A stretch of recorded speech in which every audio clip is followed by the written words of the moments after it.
honourable member for Toronto-Danforth.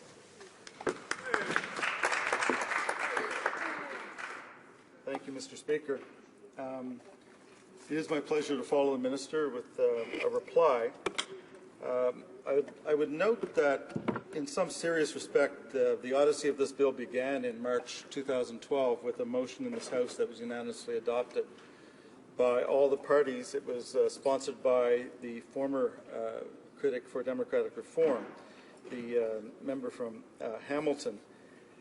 And it was supposed to have produced a bill on the subject matter of the motion, which was heavily focused on better enforcement measures for Elections Canada and measures to combat the kinds of fraud that had become known through the media as having occurred in 2011. That bill was supposed to have been tabled in September 2012. Well, we know we're about 16, 17 months from there. There have been serious delays, and in the course of that, I will acknowledge expansions in the scope of the bill, which unfortunately have let this bill stray well away from what needed to be its core focus, and I also fear has allowed the injection of an agenda that is very problematic that I will talk about. I'll also say that the Minister does like to say that he's talked to this person and that person, but I think we could have a debate, but I'm not sure how any of the conversations he's had amounts to the kind of consultation that is needed on such a fundamental change to such a fundamental law in our country. The tradition used to be that all parties would be heavily involved at the drafting stage so that when it hit the House, there would not be any kind of serious problem on key provisions, and at the very least, the Chief Electoral Officer would be intimately involved, and we all know that that hasn't been the approach. Now, this is one reason why I just moved and asked for unanimous consent to take this bill to after first reading to a committee, which in our system would allow a little bit more freedom, a lot more freedom, in fact, for Parliament to look at all the elements and not be stuck with the principle of the bill as it's come forward without consultation. But as we all know, that vote just went against the motion. The way that the bill has been rolled out does have, and I say this with some regret, because I do respect the acumen of this minister and the time he's put in since he became minister. Unfortunately, it smacks of a my way or the highway approach to what's in the bill. There are good things, but I won't be spending my time on the good things. You'll hear more about them from different members. There's absolutely no doubt that there are things in here that nobody's going to have any problem with, that do tighten systems and that do respond to some of the what I call basic reform requests that have come since 2010 from the Chief Electoral Officer around the functioning of the system. But some good points pales in comparison to what I would actually call some very awful points. For that reason, Mr. Speaker, after spending most of a good part of the last 24 hours reviewing and consulting on this bill after it was only tabled yesterday, I've come to the conclusion that it is so flawed on these key half-dozen points that I will be voting against the bill at second reading. Now that the opportunity for an earlier committee process has been rejected. Allow me to first state generally why this bill is, in my view, so deeply problematic, before then elaborating a little bit further on 4 or 5 of the problems. And I'd emphasize, if those problems disappeared at third reading, the vote would look different. The problem is they're there, and they are so serious that I cannot recommend to my colleagues that we vote for it. Yes, very good point. I think the former Chief Electoral Officer is unfortunately an extraordinarily easy grader. When all of Canada knows that the imperative behind this bill eventually appearing, and a central challenge is to rein in the kinds of election fraud that was discovered in 2011, the fraudulent election calls, other kinds of fraud that we know occurred in 2006 with what we call the In and Out affair. And instead what we have is the Conservatives, through this minister, has launched a kind of Alice in Wonderland detour by turning this exercise into some kind of an indirect and sometimes rather pointed, I have to say, flogging of the institution that's been trying to rein in electoral fraud against considerable Conservative Party resistance and manipulation. That is Elections Canada, the Chief Electoral Officer, with his associate, the Commissioner for Elections Canada. This whole exercise started with the unanimous vote, as I said, in March 2012, and now that trajectory has either been submerged or to some extent hijacked in order for the Conservative Party, through this government, to start to portray itself as victims of some kind of a non-partisan agency. The metaphor of not wearing a team jersey was carefully chosen and has been repeated by this minister. We all know what is intended by that. We all know the tarnishing that was intended by that of the institution of Elections Canada, in particular the Chief Electoral Officer. Marc Mayron and Elections Canada are being portrayed as non-neutral players on some team versus being the neutral referees that we all know they are. And this inversion then drives the logic behind so much that is in this bill. The so-called logic is what I would like to emphasize. And on top of that, Mr. Speaker, there is a second rather topsy-turvy move in this bill.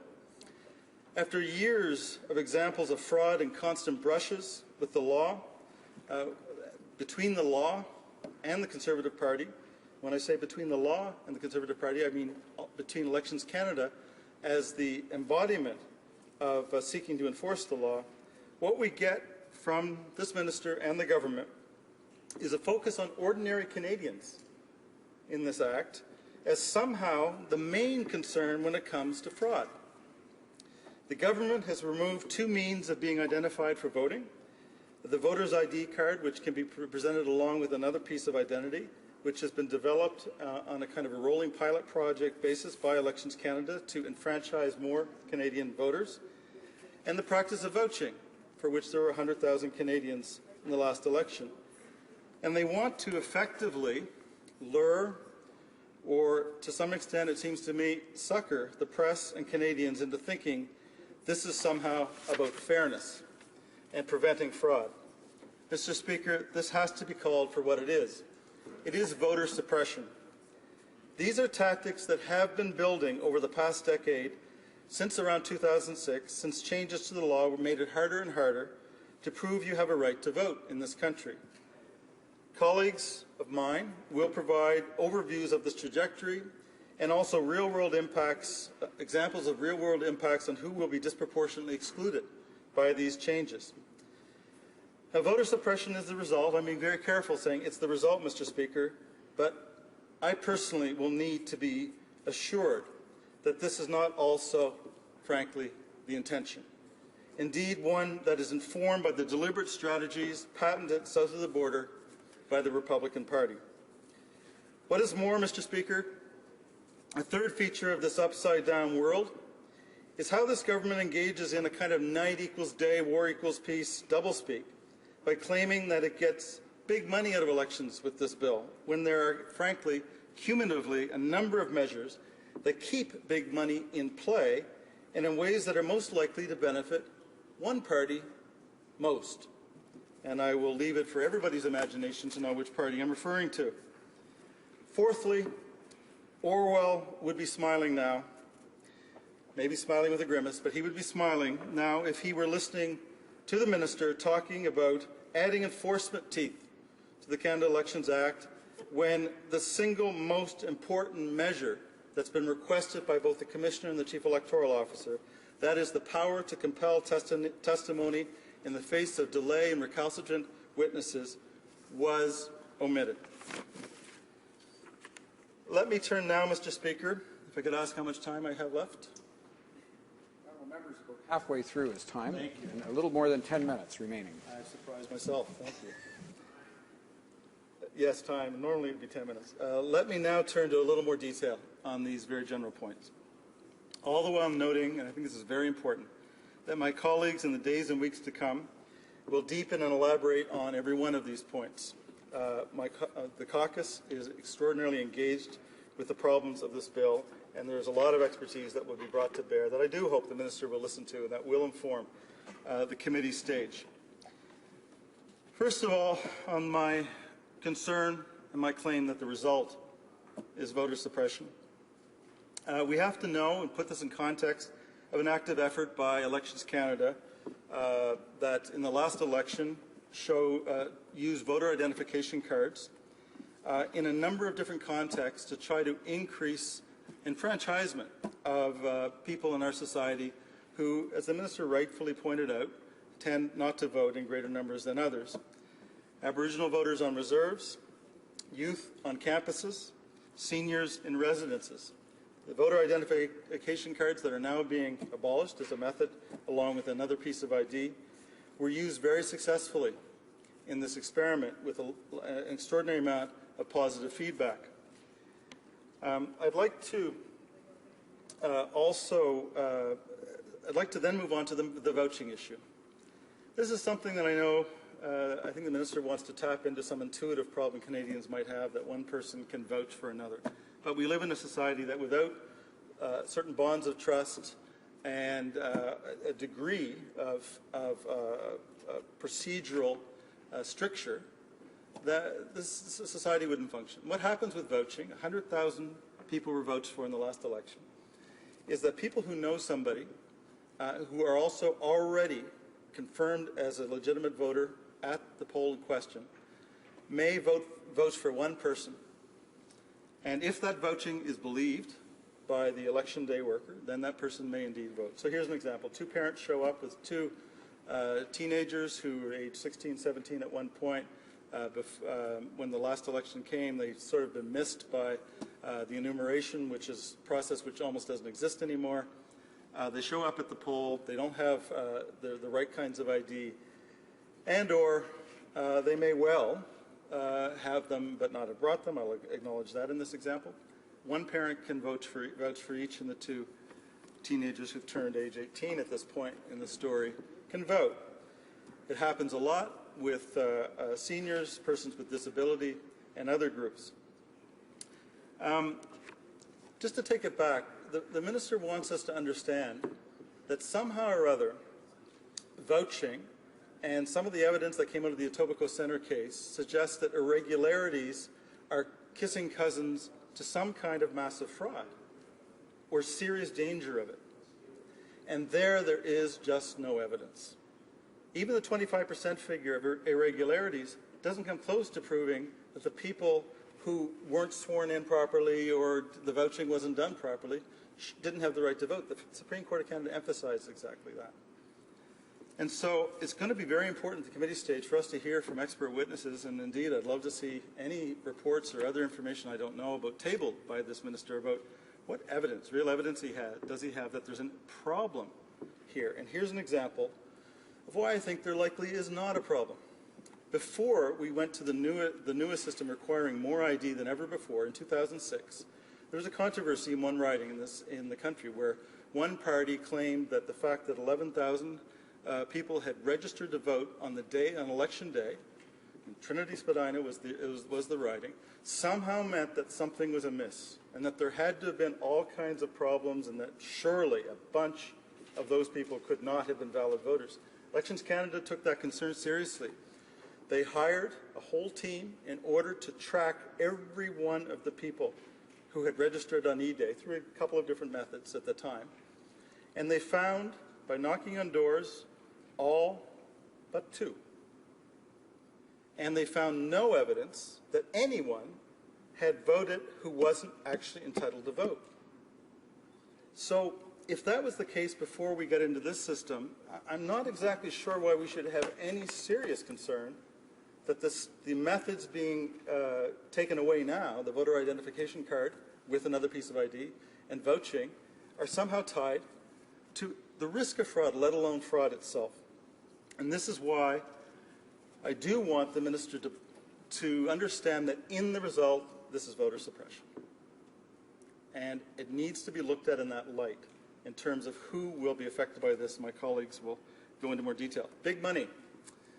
Well, I'm not exactly sure that big money is going to be taken out of this. The biggest problem we have in the bill, and there are 3 or 4 other points on the big money point, is that there is a new head-scratching provision that basically says, as the minister said in the House, any money you spend through communications, most email, mail, or electronic communications, or phone calls to raise money to existing donors who've given as little as $20 in the last 5 years, is not an expense during the election period. Well, you know what? Any party that has an extensive database system, has the capacity to phone ad infinitum, that has a huge donor base, is going to benefit from that. They're also going to be able to invest the money up front in order to pay for that excludable expense. It also adds de facto to the overall spending limit that already is going to go up 5%, and thereby also benefit any party that's raising a lot of money. But you know what? And here I have great concern. This could turn into an end run around the expenses involved in voter, the whole pulling the vote exercise. All that might have to happen on the current wording of this provision is that a phone call is made saying, we hope you're still interested in voting for us. We understand that you've indicated that. Do you know? Do you have any questions? Oh, by the way, we know you're a donor. Could you possibly also donate 50 more bucks during this thing? That whole exercise then gets shoved into another expense universe and doesn't get counted as an elections expense. The potential for abuse of this provision is huge.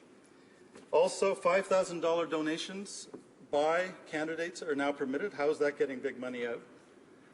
$1,200 limit on donations has now been increased to $1,500. That may seem small to many of the people in this House. The average Canadians, $1,200 is already a lot. Adding $300 is a huge amount. Who can afford to do that? And who can afford to do that when there is no consequential amendment increasing the tax credit? The tax credit stays at the level it was before. So that extra $300 is only for people who say, that extra $300 is something I can afford without worrying about any portion of that as a tax credit. And I won't get into the problems in bringing forward the old Political Financing Act bill that creates an impediment on getting loans to start up a campaign for somebody who does not have even $5,000 of their own. They have to go out and get $1,200 or $1,500 guarantees from other people to back any loan that they now can only get from a bank. Now, I know conscientious effort was made by the former minister, and I'm assuming by the current minister, to try to make the political loan systems as fair as possible, but this also will potentially have a serious detrimental effect on any candidates that do need to borrow versus those candidates who don't need to because of fundraising and or because of a party that transfers money to them. No new powers to compel testimony. This is a huge issue. The Competition Act provides a clear example, and that's all that's being asked for by the Commissioner of Elections Canada and by the Chief Electoral Officer, of the ability to compel testimony in this regulatory context with all kinds of safeguards that also include you can't be charged for whatever your testimony is. This has been ignored. I'm failing to understand exactly why. When we have a working example with the Competition Act, you know, what's good for clean competition should be good for clean elections, Mr. Speaker. So it's really befuddling to me that the single most important change that would allow better investigation of what happened with the fraudulent election call scandal in 2011, the single most important change that would allow that to be investigated better against all kinds of obstruction that's occurred on behalf of the Conservative Party and indeed even its lawyers would be this amendment, this reform. And if it were, it would apply retroactively because it would be procedural provision that had nothing to do with any new crimes. There are already enough crimes in the Elections Act and in the Criminal Code to cover this. You don't need a new crime of impersonation or obstruction to cover, as my leader said in the House today, under the existing Act. Enhancing procedural powers could reach back in time and reinvigorate the investigations that are looking to be stalled by Elections Canada into that effort. Finally, I'd end by saying I do believe that one way or the other, whether it's a certain philosophy or an antipathy towards the office, this is an attack on the Chief Electoral Officer. The gutting of the public education, promoting democracy, especially for disadvantaged sectors of the population, that provision of Section 18 of the current Act being replaced by a very workmanlike technical role of signaling how to vote, etc., is a serious undercutting of the function of the Chief Electoral Officer. I'll leave it at that, Mr. Speaker, and thank you for your indulgence.